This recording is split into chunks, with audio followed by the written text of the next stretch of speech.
Welcome back to the shop. This is day 2 of the BRC Racing 500cc conversion kit for the KTM 250SX. This is a 2019 right here that we're converting to the 500cc. If you haven't caught day 1 of this video, it wouldn't be a bad idea to go back and check that one out. I think I'm going to go ahead and start by getting the bearings out of the freezer and start putting these bearings in the cases here before I go much further. Go ahead and remove my beanie weenies off the grill. Ooh, that was hot. And place this case on the grill. Let that get nice and toasty. Wife has to dig through crankshafts and bearings to get to her Stouffer's pizza, but alright, I guess we'll start with these bearings right here. They're all nice and frozen.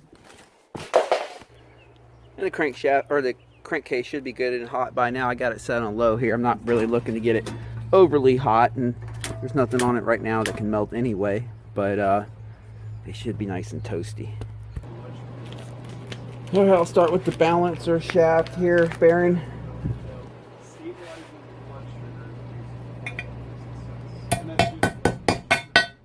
Just fell right in. Oh, get back in there. Fell right in, then it popped right back up. There it is.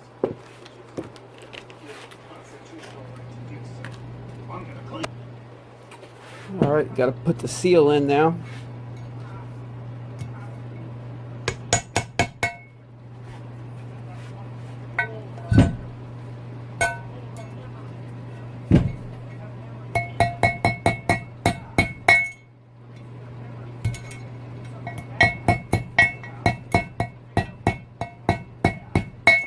The seal doesn't go in very easy.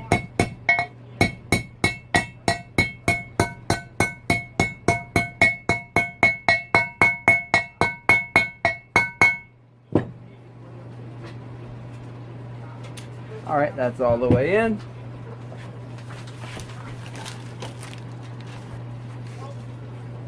Alright, gonna put the bearing in.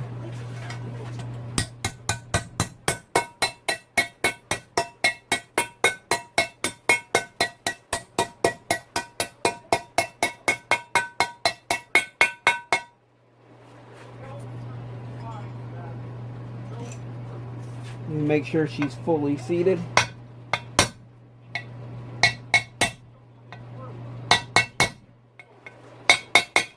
Alright, that looks good.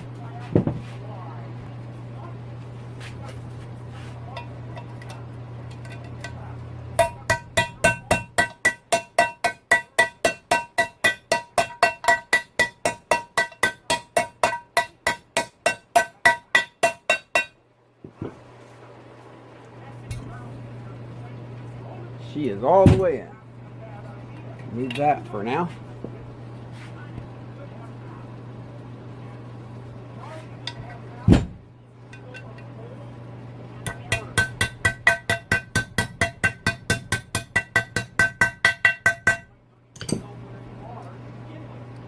All the way in.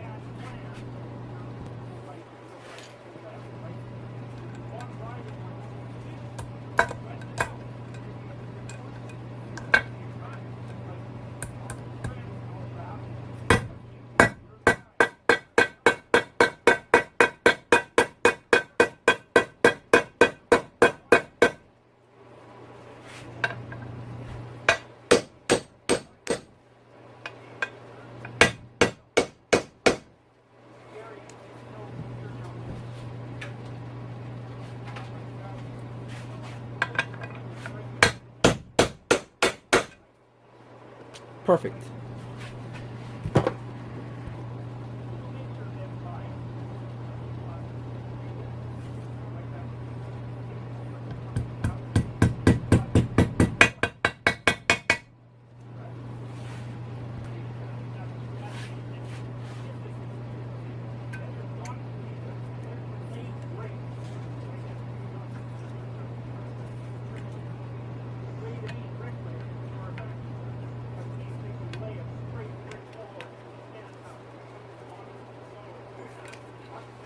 Hold on.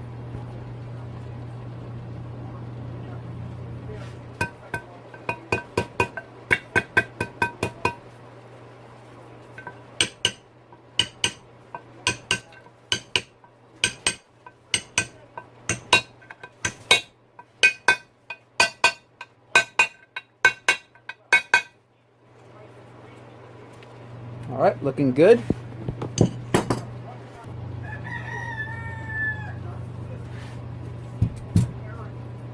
They're starting to cool down a little bit.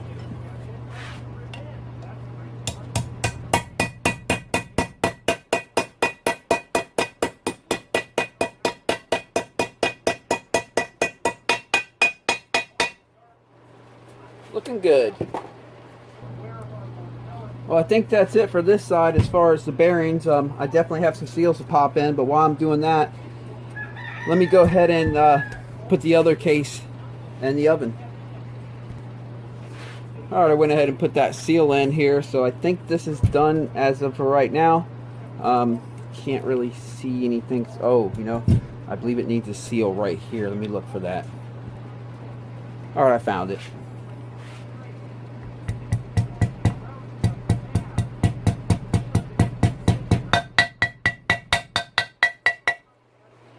There we go. This side's done as far as the bearings and seals, at least from what I can see.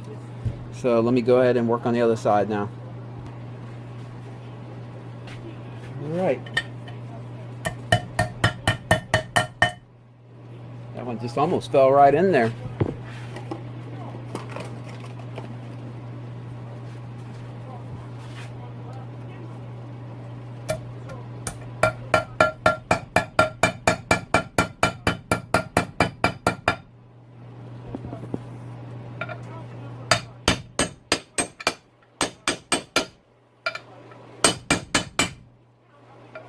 I want that one pretty much flush.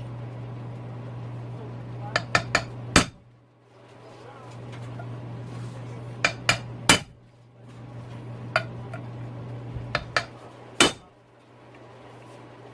think that's good.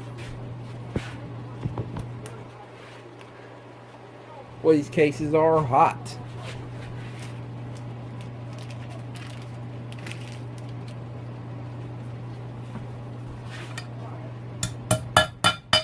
Right. Cases are so hot, things are almost just falling in. I might flip it over and lose some bearings here and have to put them back in. Hopefully not. Alright.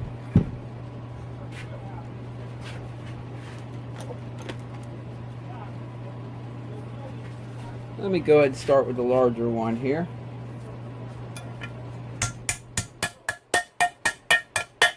There we go.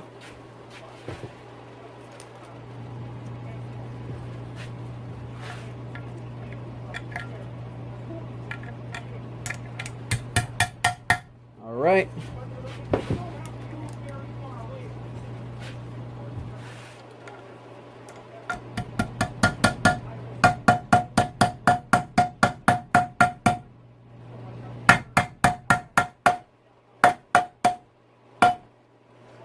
I think that one's all the way in. I'll check it in a minute.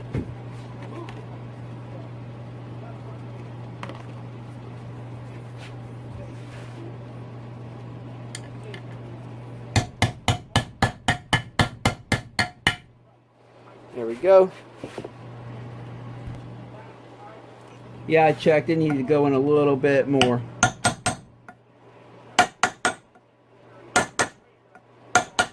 Let me see how that's looking. Looks bottomed out now. All right.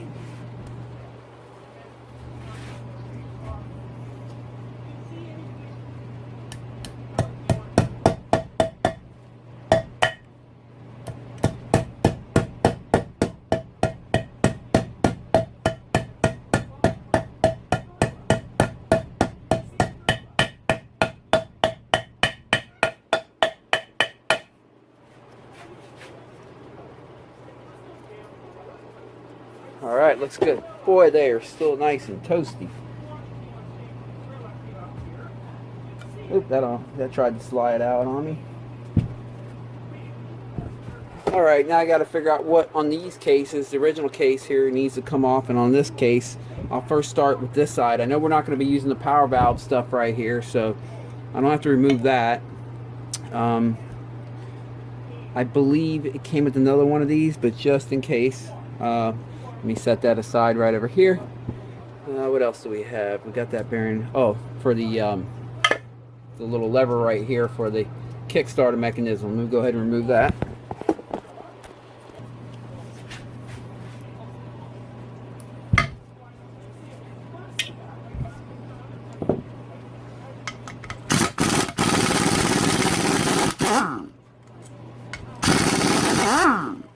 They had that locked in, locked tight very well. That's good.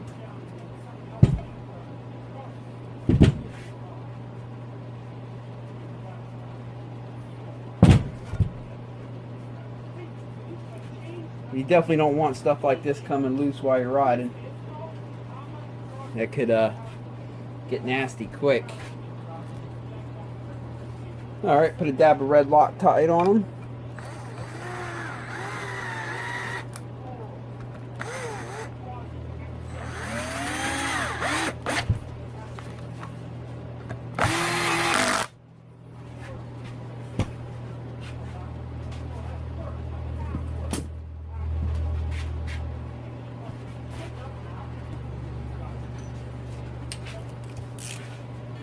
Go ahead and hand tighten these now.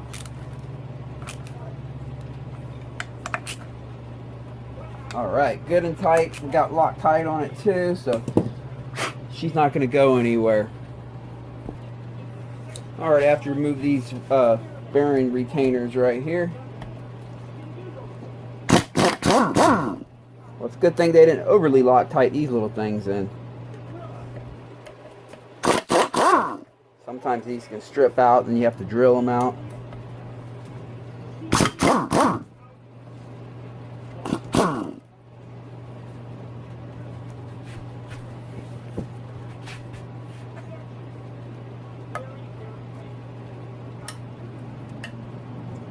Alright, collected them. Go ahead and spray some brake cleaner on these. Give that a minute to dry up, and then we'll put a dab of Loctite on it. Just a dab of red will work. You don't want to put too much because you won't be able to get them back out in the future. All it takes is just a drop, and it'll do the trick. It'll hold it in, and you'll be able to get it back out in the future if you need to. Alright, so I'll put a dab of Loctite on each one.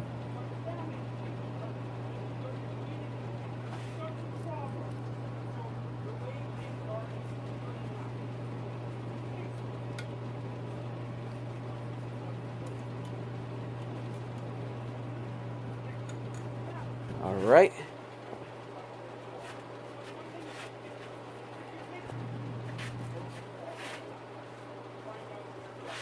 I watched some YouTube videos of this build last night. Just reviews of how the final product turns out. Definitely going to be interesting. It looks like it's going to be a runner based on like the way the cylinder looks and stuff. Oop.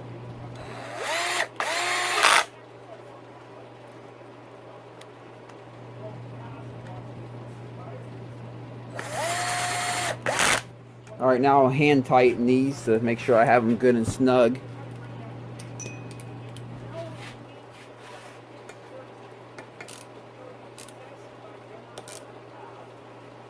Alright.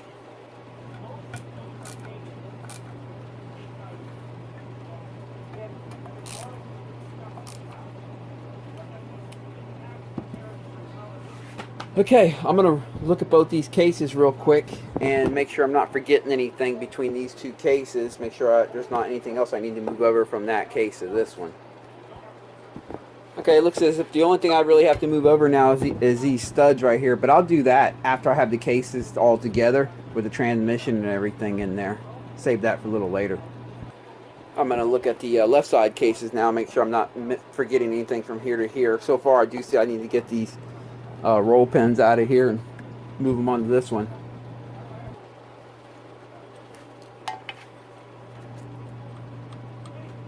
Well, they're spinning. If I can just get it to rise up. Here it goes.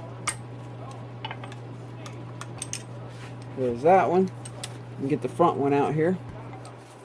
If I can't get it to budge, I'll just heat the case back up, but it should budge. Uh-oh. There we go.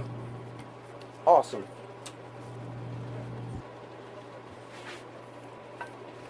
I'll just pop these in. Actually, I would rather put that on the side with the transmission. So let me go ahead and put that on the other case. The reason I'd rather put on the transmission side where the transmission is going to be on the case here is because when I go to put the cases together, I want the the right side case here to have nothing on it. The crankshaft's going to be in here, transmission's going to be in here, and I don't even want the gasket to be resting on this, so that all I have to do is slide the other case on top. There won't be anything in it to fall out. There we go. Alright, I think I have both these cases ready to start putting together as far as sliding the transmission in and everything, so guess I'll get on that now. Transmission time, always fun.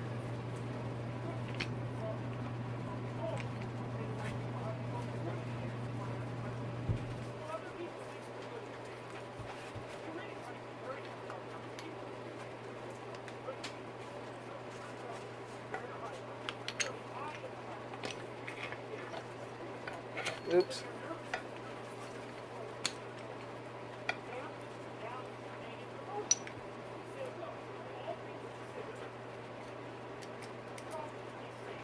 All right.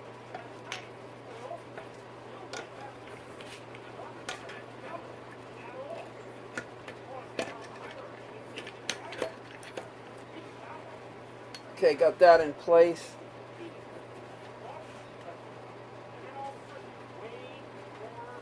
Let me get some zip ties to hold this transmission together. I don't need these pieces flying off on the end.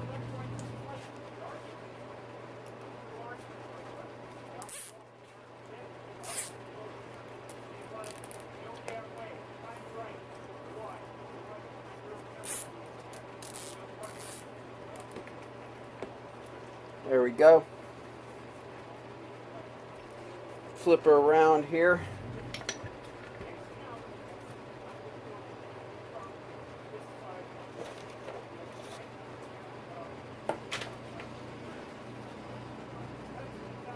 Put this C-clip back in here.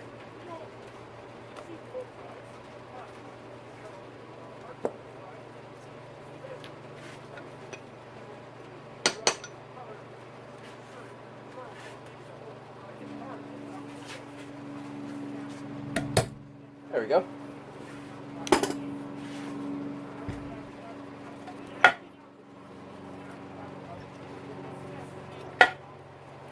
Now I'll place the, let me get the shift forks up in there. Remember how I had them on this shaft, so I know which one's the inside one here. The outside one, I'll leave that one out for now until I get the shift drum in place. I can always put that one in last. But I know these two have to be in place. And then I can put the shift drum in.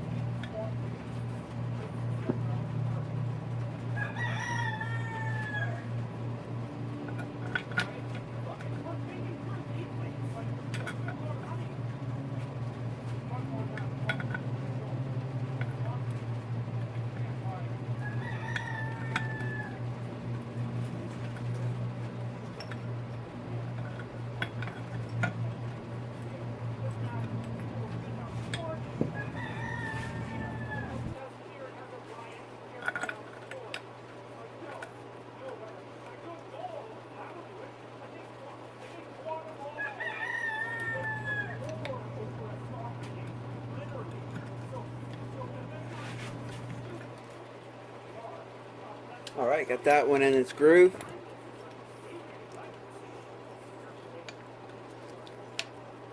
That one's in its groove.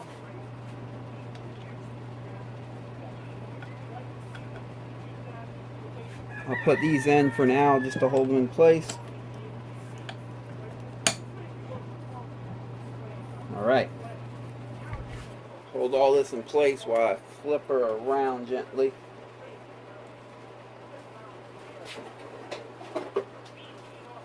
Set this on the other side so it doesn't flop over on me.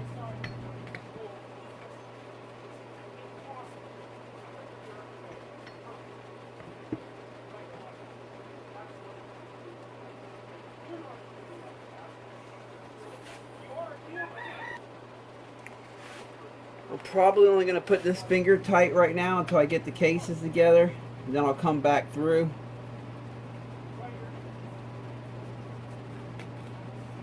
And pull this back out and Loctite it in.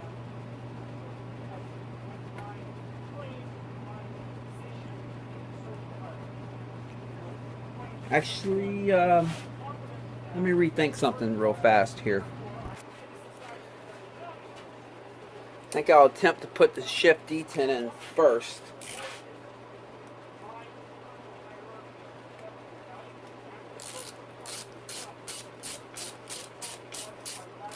Have a dab of Loctite on that.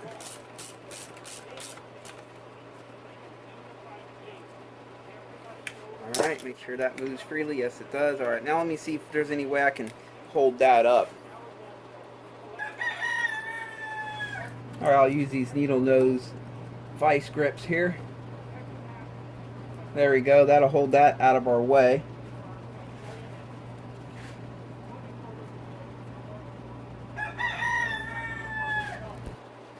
Alright, put some blue Loctite on this.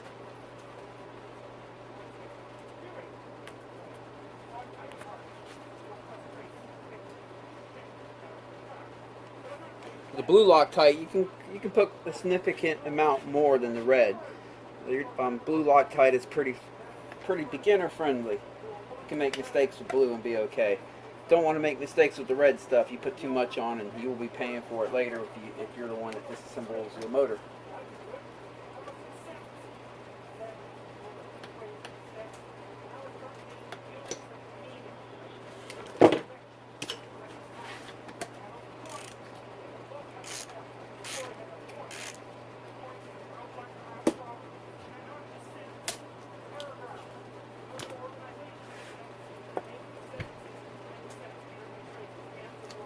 Looks like they left me a little spot over here. Yeah, that's gonna work. Yeah, on this side of the motor they left a little spot inside the shift drum here. I was able to slide a screwdriver through it so I can have a grip on the shift drum as I tighten the this part of the shift drum up. Star gear or whatever they call it. And you're screwing that into aluminum, so be careful. That shift drum on these KTMs are made out of aluminum. You can strip them out, and I have seen them actually even wear out. Now let's go ahead and get that last shift fork in.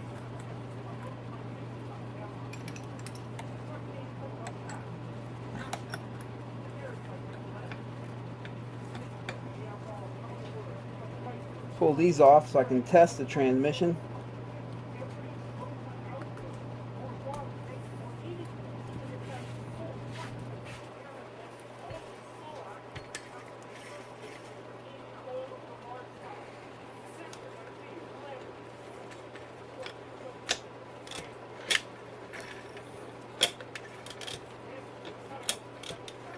Alright, there's neutral right there. You see I can spin this one and that one won't spin. So this should be first gear right here. And, yep, that's first. And that's doing good.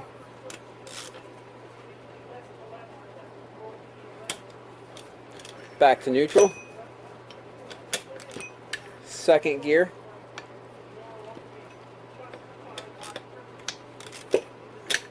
Third gear. Fourth gear.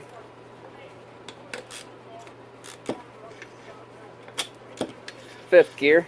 See if it has 6 gears. Nope. So there we go. We get 5 gears in this transmission and they all work, including neutral.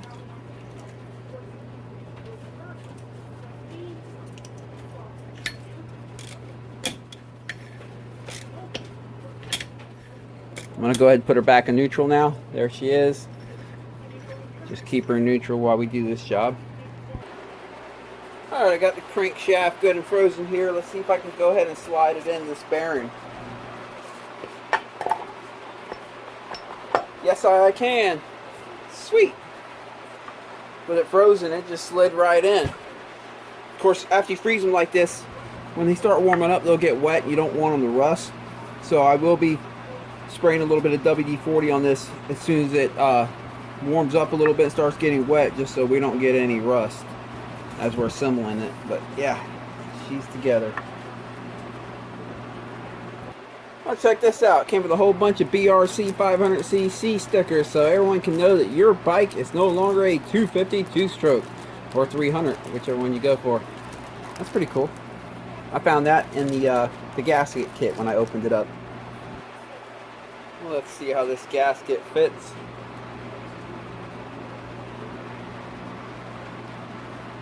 Yeah, so far so good. We're about to slide these cases together for the first time.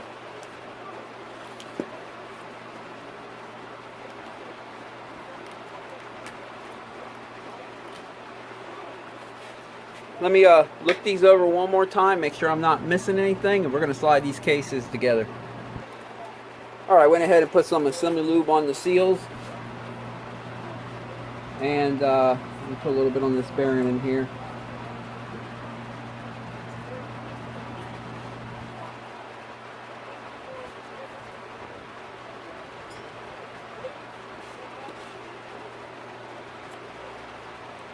Let's go ahead and slide them together. It should just slide right together. Let's see.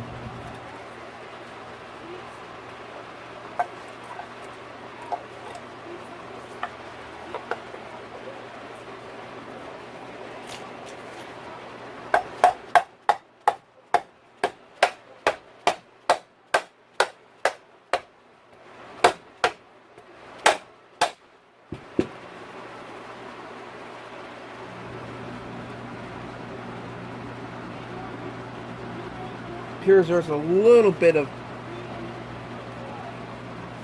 let me go ahead and pull it back apart and see what we got going on.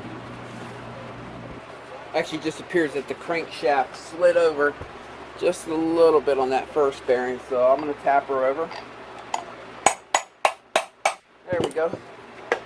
There we go. She is nice and closed up.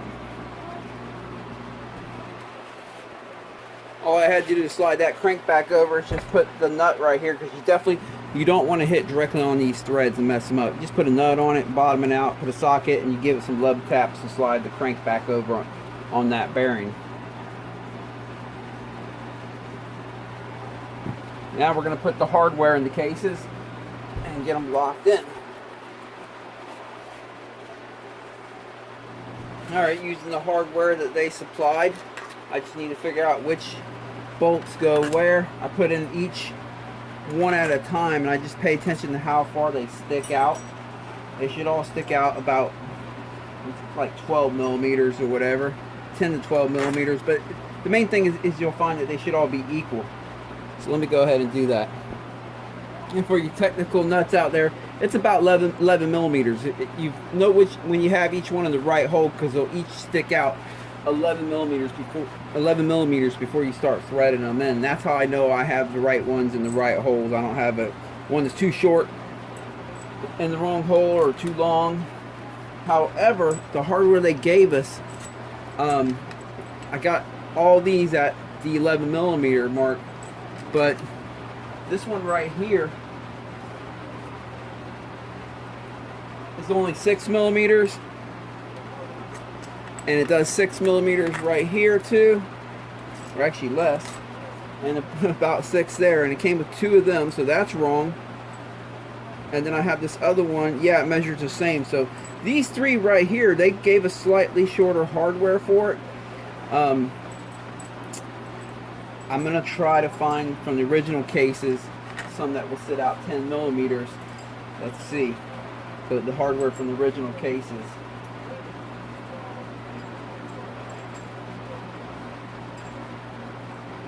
Doesn't appear as if we're going to be able to find any. Nope. Alright, well, hopefully he did that by design, but I don't know. We just have to be careful when we tighten them up that we don't strip them out, since they only have about 6 millimeters of thread, these 3 right here, versus all the other ones that have 11 millimeters of thread.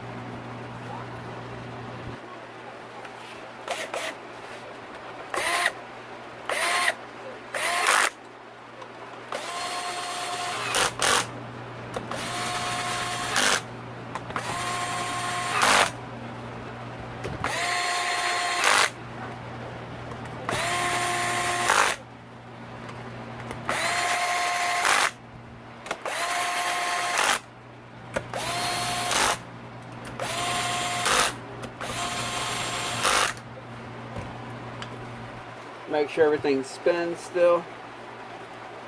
Yep, everything's spinning still, so that's good. Nothing's binded. Of course, I have the drag set on this, so it only can put it so tight. See, but that's, you know, that's the way I set it up, so I can't. If something is binding, I'm gonna the drag's just gonna go off before it actually breaks something. Like, let's say the cases were binding on something you didn't know. You don't want it. You don't want to sit there and hit it hard with a tool and crack the cases. So it's nice to seat them all the hardware down with something like this first, and make sure everything's good. Make sure everything spins. Make sure it shifts and everything like that. And then you can go ahead and tighten her up. So let me go ahead and check the shifting on it again one more time. This time I don't have to go through all the gears anymore. I just got to make sure that the shift drum and everything can move, which it's moving. So I know it's good. I just want to make sure the shift drum didn't bind or any of the shift forks or anything like that. So, all right, we're looking good here, guys. Let me go ahead and tighten these up. I'll be tightening these up by hand. Anytime you tighten up case bolts like this, you want to use a quarter drive, preferably, and you don't over tighten.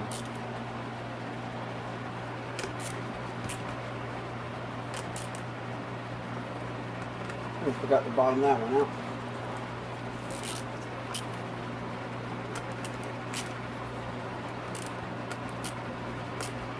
And you want to make a few rounds on this, because as you tighten it up on one side and you tighten up on the other side, you can sometimes get the bolts a little tighter as it mashes down the gasket. So you want to make a couple rounds. Let me pause this so I can save you from watching all this tedious stuff. You know, on case bolts, as long as you have them properly tightened down, you don't have to worry about Loctite, because they're very skinny bolts and they kind of stretch or springy as you're tightening them up. They're long and skinny, and that acts like a retainer, just keeps a little friction on them. They don't come loose as long as you got them properly tightened.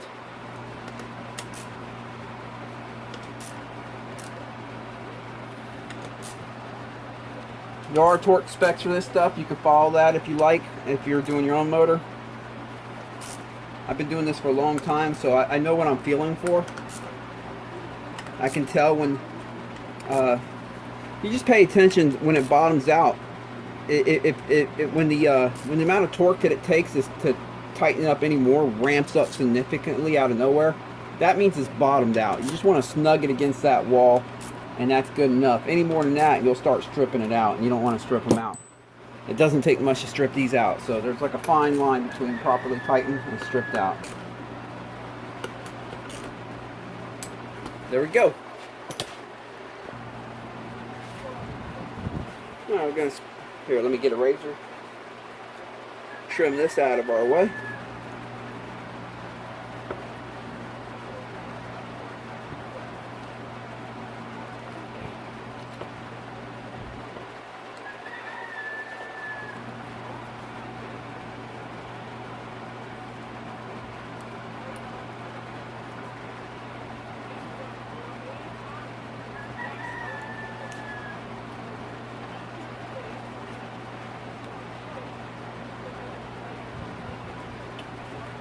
I'm going to take some WD-40, spray this crank now that it's warmed up some and it's gotten a little moist.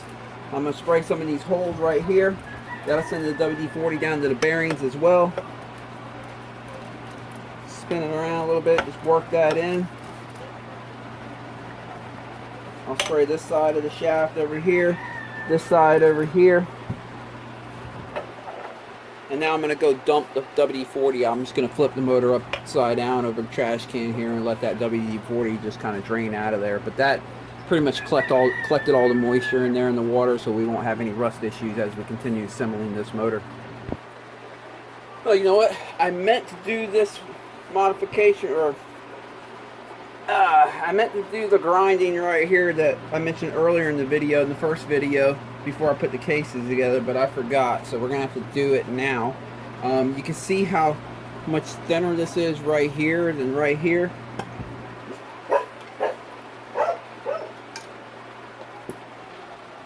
Alright, so now what I'm going to have to do is I'm going to have to thin this area right here out. See how thin this is? I have to do that same thing to here. I'm going to use a porting and polishing tool here. Just a die grinder. And fun. It's always fun when you play with these things. You got to be real careful. And I use this thing to adjust the speed too. So if you have to do this yourself, make sure you have something to adjust the speed on your die grinder. You get these things are, you got to be real careful with them. They can get nasty fast. So you got to be really cautious.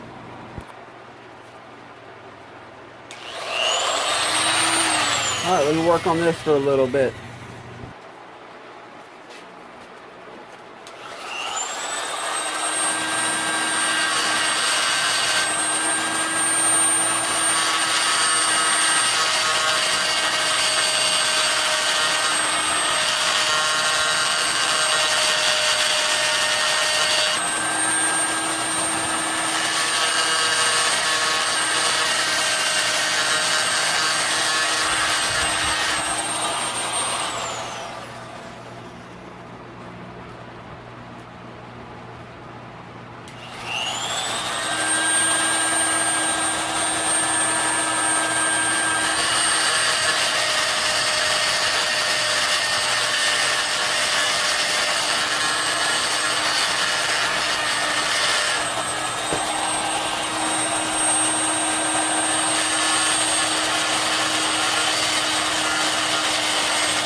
We're slowly getting there.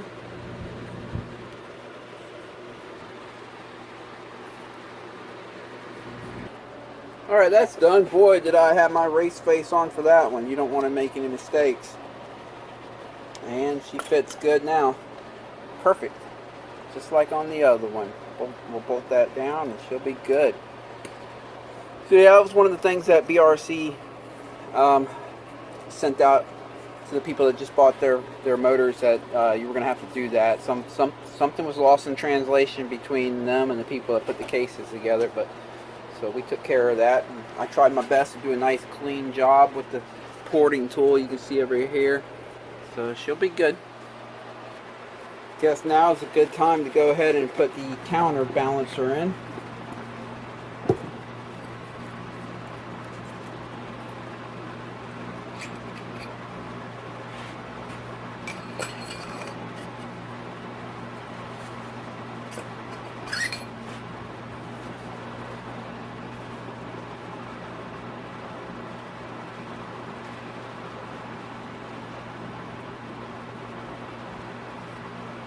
A little lube on them seals real quick. Set that in. I mean, you don't have to put lube on the seals, but I like to, just so they don't run dry on the first startup. I've done it both ways and never had any issue either way, but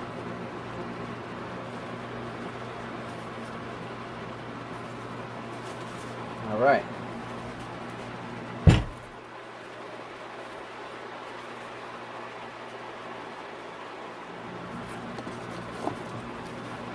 Has this shift key right here, or shaft key, I'm sorry, and I dropped it. Let me get that.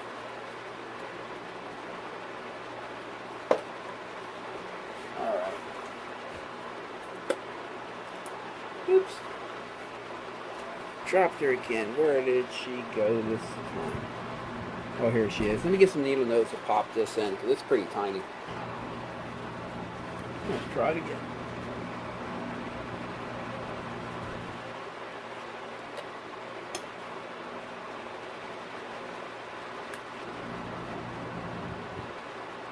It's a tight fit.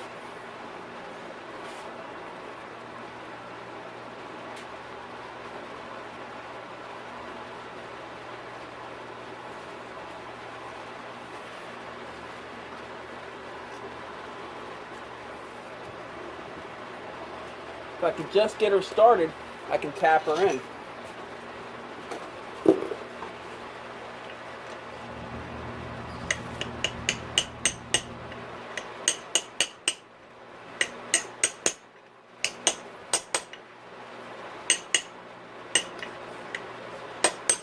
That should be good enough. Let's see.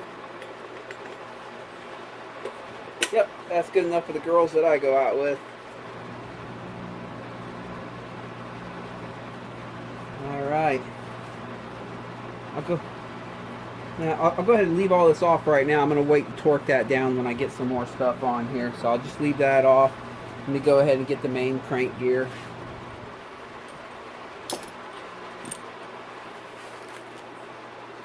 Alright, come with cylinder dowels and crank keys. Some new ones here.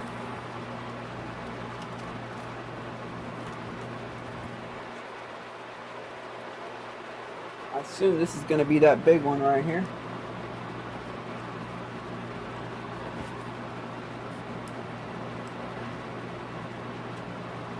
It's another tight fit. If I can just get it lined up, I can tap it in place.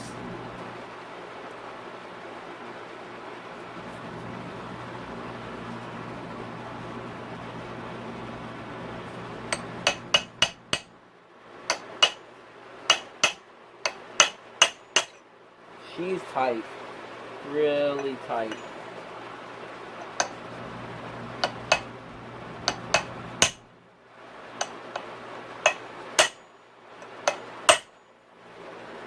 She's going in, but boy, is she tight.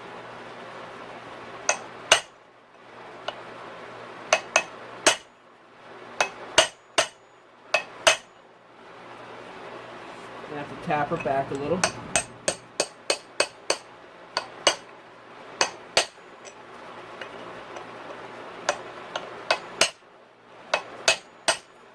That might be it. Let's see.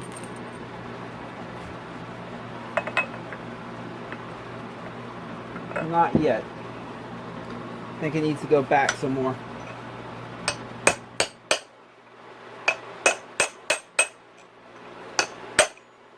And then back down.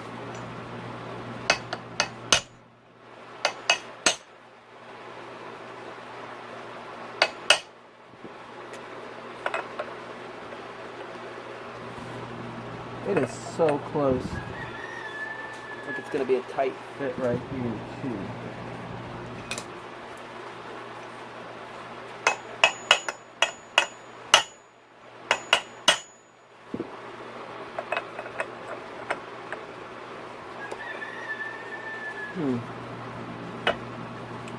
Sorry, I don't believe it goes that way. I think it goes this way. It is surely a tight fit. Let me see what I can do. Alright, what's giving it the struggle is this is ever so tight, ever so slightly hair bit too small, almost an interference fit for this keyway, which is a good thing. We'll be able to get it on, but it just means we're going to have to love tap it. So, there's a T for top. I see the line right here for it. So we got to line up these lines. There's a line in between two teeth there. You see it? That little line in there.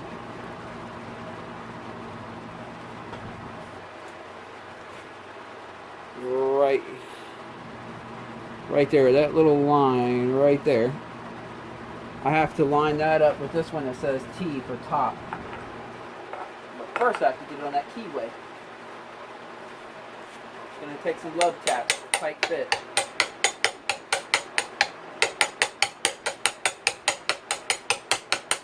Alright. Find that line again. There it is. Make sure you're lined up. Let me go ahead and use a socket now.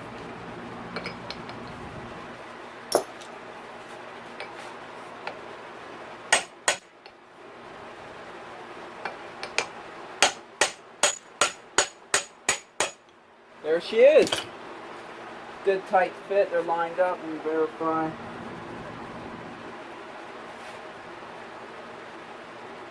Yeah, that's timed in properly. Alright. Alright, looking at the torque specs for the main crank here, they're asking for 150 Nm. That's basically 110 foot-pounds of torque. That seems like a extremely a lot of torque for just this thin of a nut and threads. I don't want to strip this out, and based on other things that I've had to address that weren't quite right, I'm gonna have to use my intuition here and go with my gut on this one, and I'm just gonna do it like I normally do it by feel, and I'm gonna do it with the impact. I'm just gonna use my gut here. Of course, there'll be Loctite on it and a lock washer, so it's not gonna go anywhere. It's one of them things. I don't want to strip this out and then we have to wait for another one. I have a feeling that that's too high for this. You know, and I would say we can go by this manual like it's the gospel, but as you have seen, there's been a few things in this motor that I've had to address, which makes me suspicious of even the torque figures, honestly. And you know, I mean, let me look at some of the other numbers here. Let's just try to trend this a little bit. Yeah, I'm not very sure about it. They're asking for 25 foot-pounds for this little thing right here on here. Again, I don't know, man. You know, there's the thing with torque specs. I'll make this real quick. Is I have found they're not always very good to follow. Even from Japan, I've seen where Japanese bikes, like some of the Hondas, on the bolts that hold the cam caps on, if you follow the torque specs for that, you're only going to be able to pull them cam caps off and back on about 3 times, and you're going to strip out the bolt where it goes into the head and holds the cam cap on. It's just how they are if you follow their torque specs. So because of that, I don't follow their torque specs on that, because I don't want to strip out a head. Heads are not cheap. And there's a lot of things on bikes that the torque specs I found are just, you know, I would have to disagree with them. Let's just put it like that. So I'm going to do this my way. If anything goes wrong, it'll be my fault. But I'm just going to follow my instinct on this one. And follow my intuition. So let's do it. Loctite. We don't need this going anywhere.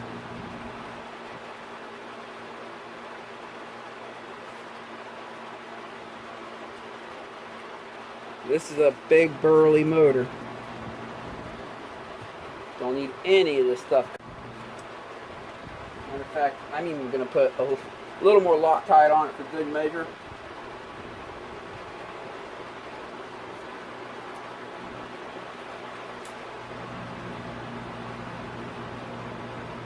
"25 foot-pounds. I don't see that holding. Like, I really see it stripping. And this one being 110 foot-pounds, I don't see that holding. Oh, I see that stripping. Or at least getting pretty close to it.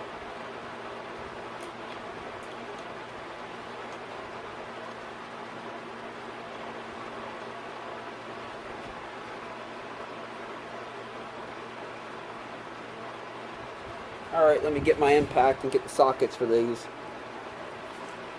Alrighty.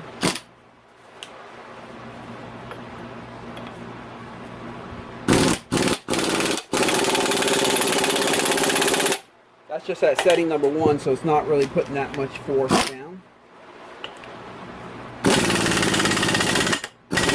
I'm just basically bottoming them out. Now this is where I'm going to put it on setting number 2 on my impact here. I'm going to watch it as I wrap it and see it. Every time I hit it, I'll watch it spin, you know, see how far it spins the nut.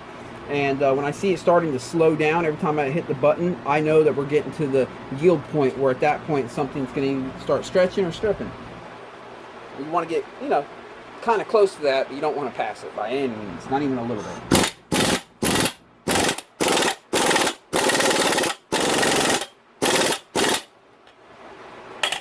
Okay, I'm going to put on setting number 3 and just give it a quick wrap. That one's good. Well, this one right here, we have to go a little less because this is a smaller one. There we go. That's going to be good.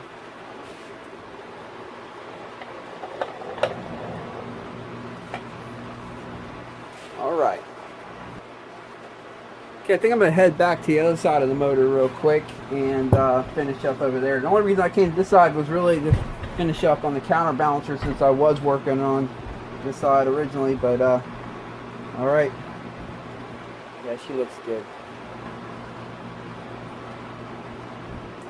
Let me inspect the wires here, make sure the wires are still in good shape, nothing got damaged or anything. It's looking good.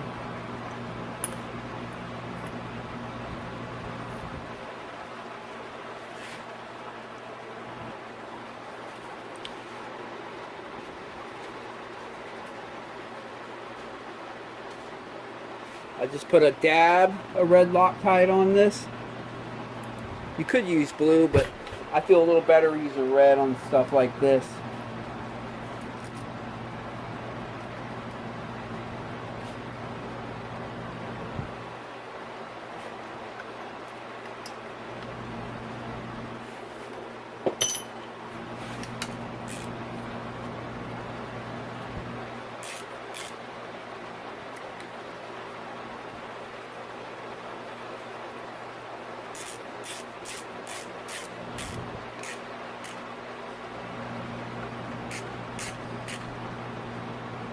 You can't really put these real tight. The threads are kind of fine. But you definitely don't want it vibrating loose.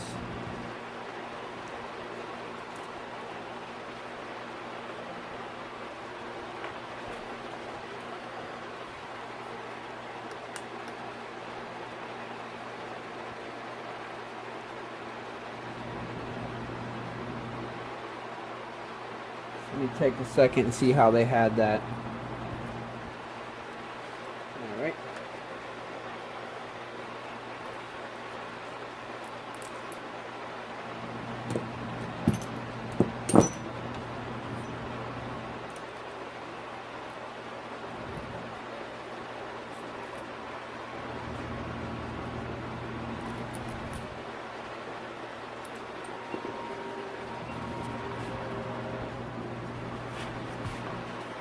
Make sure the wires are out of the way here. We don't need them getting pinched.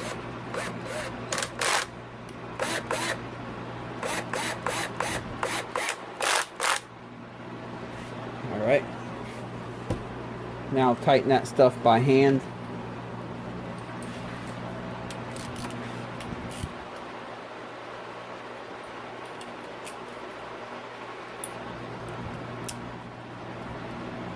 Got to take this off. I need to get the keyway back in there, or get it on the crank first. My bad. Let me go ahead and pull all this off and get that keyway on there.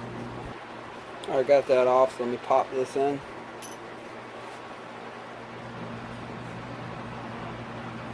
Well, that one wasn't a tight fit. All the other ones were really tight. That one wasn't too bad. I actually probably could have gotten that in just through the stator. Let me make sure we're going to be able to get this on. Yep, looking good. Alright, let me go ahead and put the stator back on. Okay, got that in place. Now it's time to get the flywheel on. Let me clean this up real quick.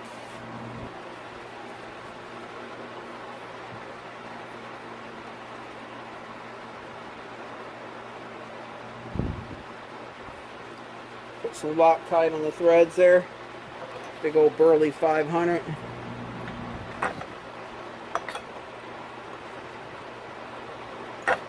Oop.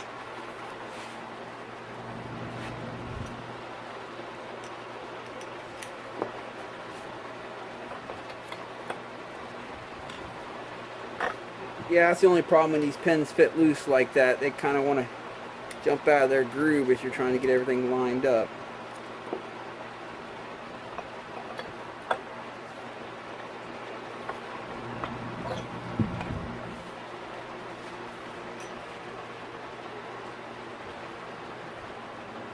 Got it. I already put Loctite on the thread, so I can just cinch this one on down.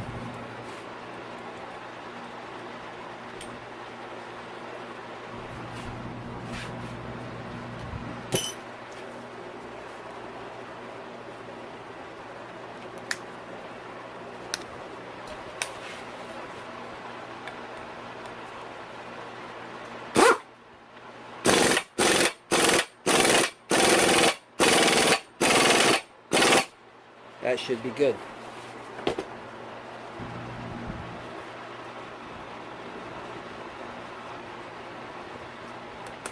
All right.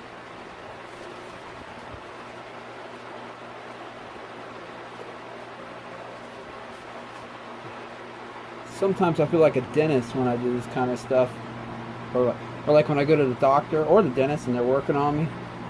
I'm like, yeah, this is what I do for a living too. Gotta concentrate on all the little stuff. I'm trying to be so careful not to make any mistakes. Alright, it doesn't look like they only gave us 3 bolts for this cover. So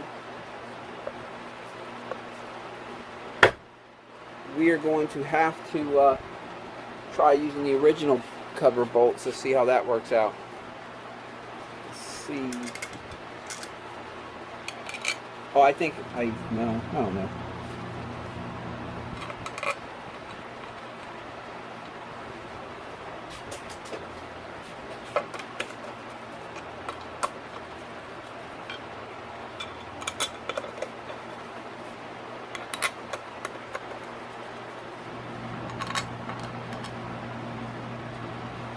Ah, they have 2 of these that are a little bit longer. They go where the dowels are at.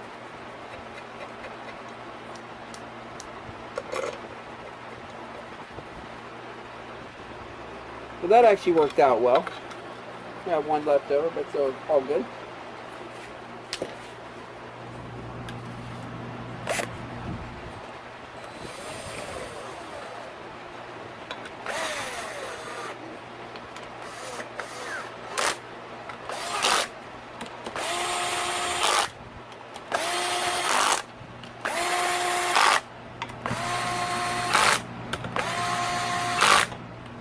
Now I'll hand tighten these.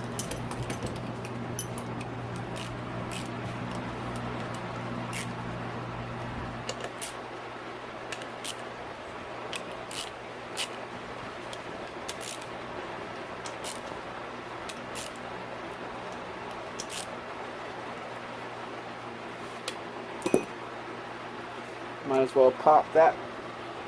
Oh, that's right. It's right here. We got this O-ring.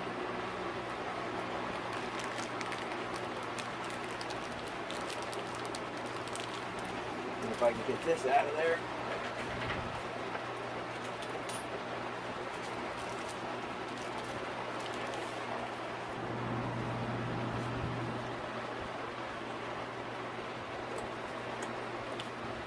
There we go. Alright, we're back to this side of the motor.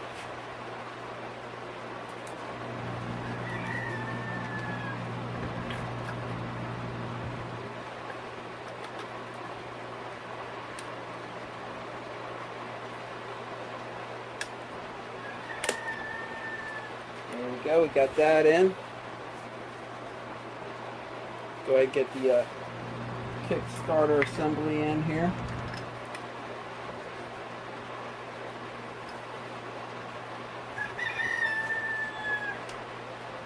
Alright, got that in place. Well, let's see here. Oh.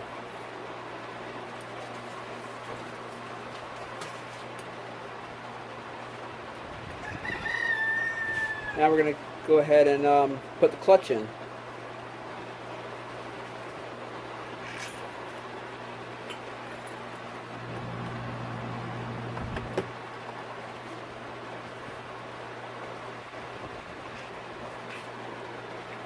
Got a test spin, see how everything lines up.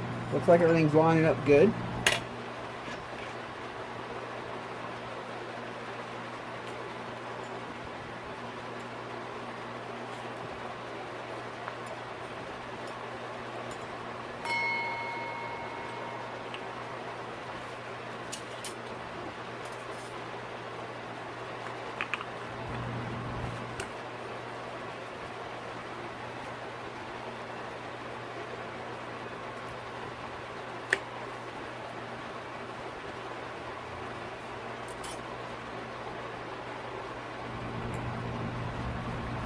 Well, that don't leave you a lot of threads. Let me look at this and see if I'm getting something wrong. Okay, yeah, I just had to push this in harder onto the cush drive that it has in there, little rubber pieces. And that's not a big deal.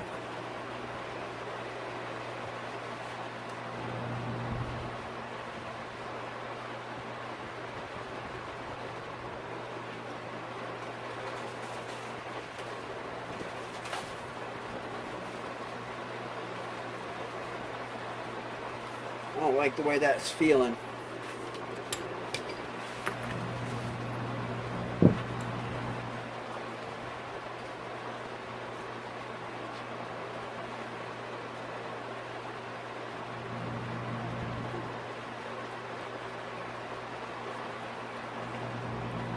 There we go. That's better.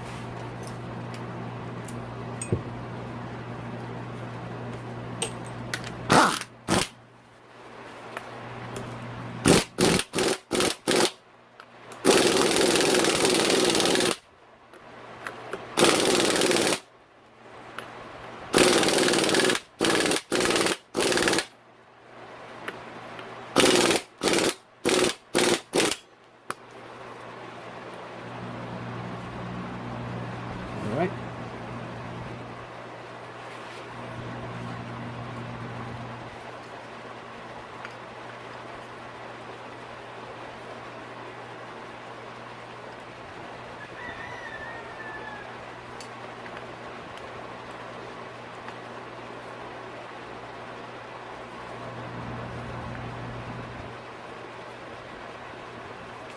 There we go.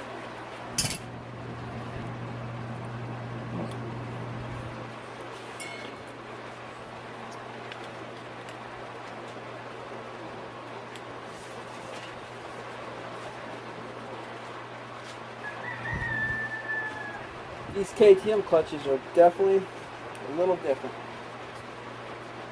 Just like on the Japanese bikes, you put the round end towards the motor on these plates.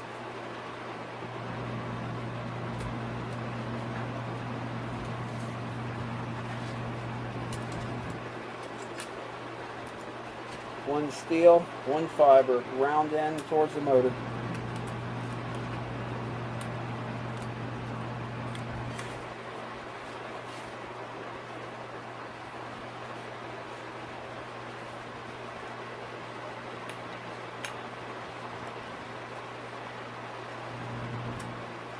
Wipe these up.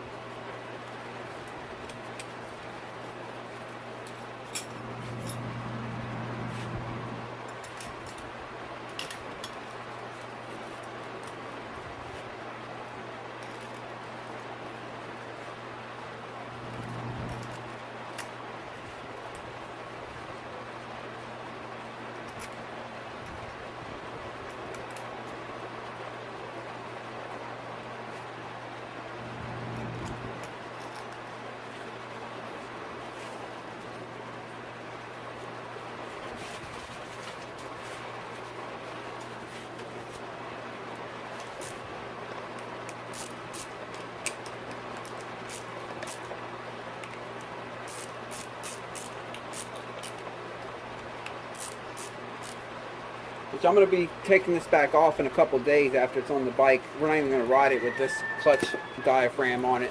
I ordered one for the KTM 350. It's apparently supposed to be stiffer than this one and handle the torque better. But I'm going to go ahead and assemble it with this one so I can get it on the bike, get it running, and then once that new one arrives, it only takes a second to pull off this little cover right here and swap that out.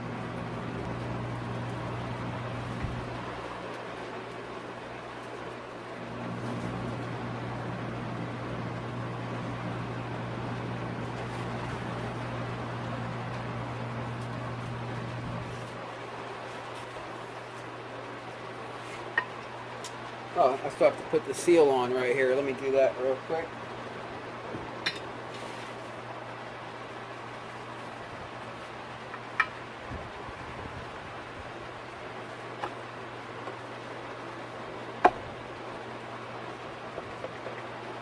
Okay.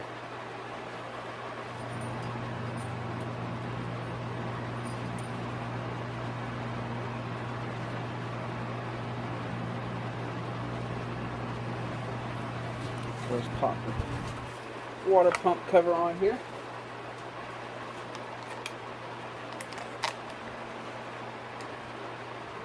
Let me get the cover for this and go ahead and put that on as well.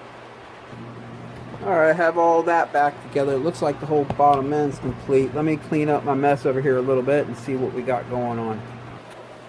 Okay, the bottom end's complete and together. So I just need to get the studs in the cylinder now. What I did here is I take two of the nuts that hold the cylinder on. You can lock them into each other and twist out the studs.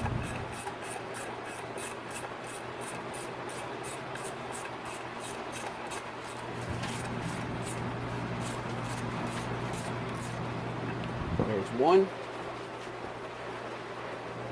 I'll show you on this one right here.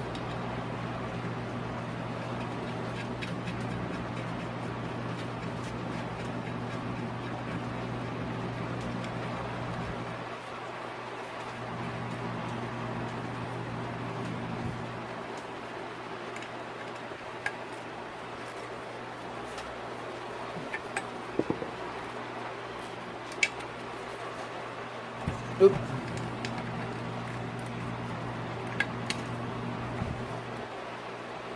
Let me try twisting from this one. Now, this one's on pretty tight. Let's see what I can do about that.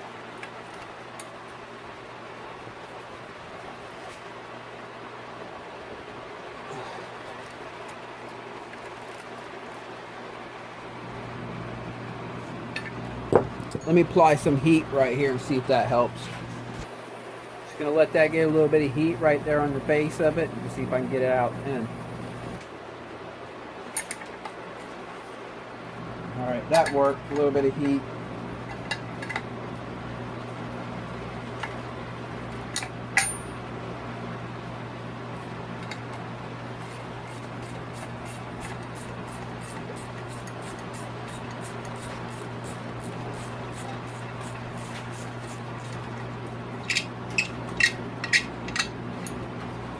There we go. Now I'll go ahead and put these on the motor while I have the nuts already on them. That'll help them sink in. And for this, I'm going to choose red lock or blue Loctite. It's not that we need them to stay in like from vibration. It's mainly just so when we go to do top ends, we don't have to worry about this coming out instead. So just to give it a little bit of help of staying in. I'm going to go ahead and put these in this and the main motor now here. Alright, go ahead and install the V-force reeds. It's real important you get these on the right way. If you get them backwards, the holes don't match up in here. You have to get them on the right way. Get the hardware for these.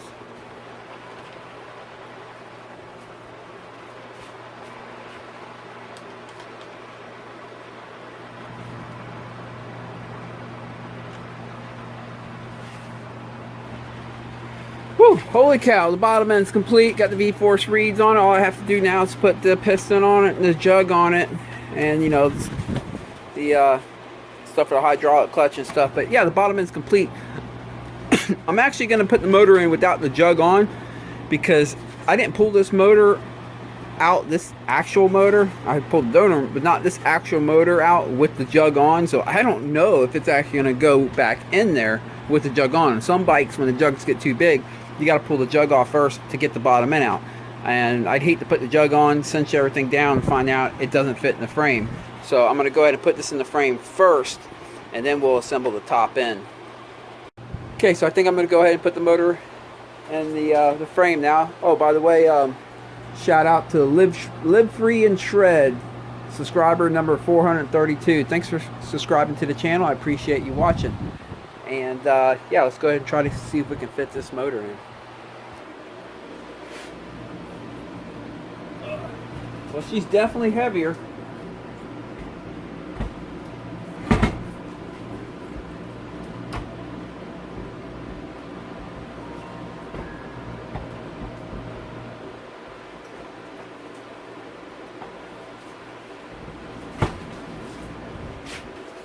at that, fits like a glove.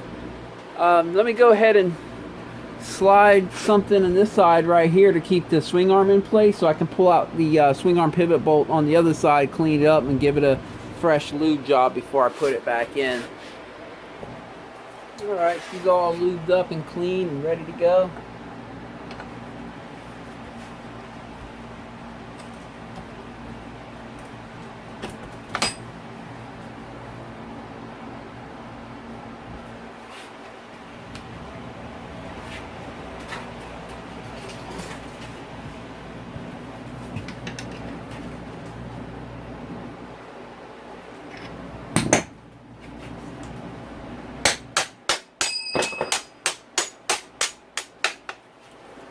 That lined up. Now, gotta turn it a little bit and see what I can do about that. Or that should do it.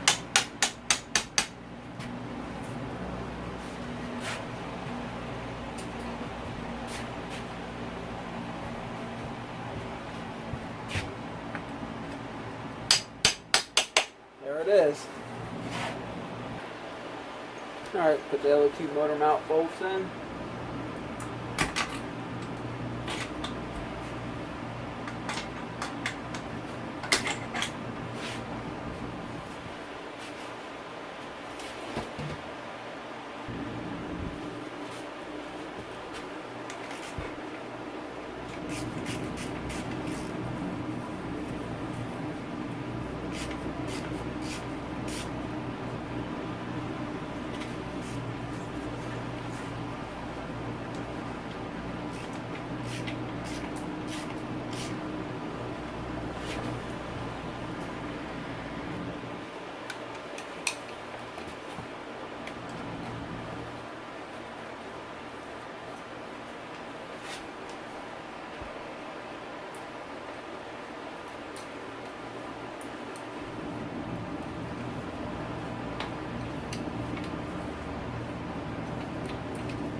Torque these down.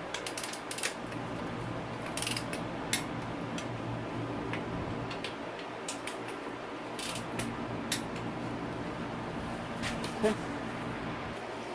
And real quick, just so I can sleep at night, I went ahead and connected the stator back up, put a spark plug on it. Now I'm going to spin the motor by hand here and just make sure we have spark.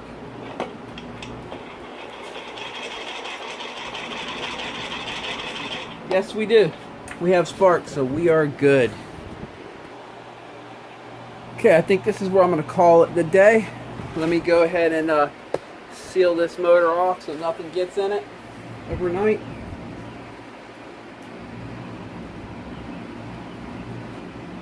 There we go. I'm kind of spent. It's been a long day of work on this thing. So, yeah, this is as far as we got today. Tomorrow, I expect to hear this thing running.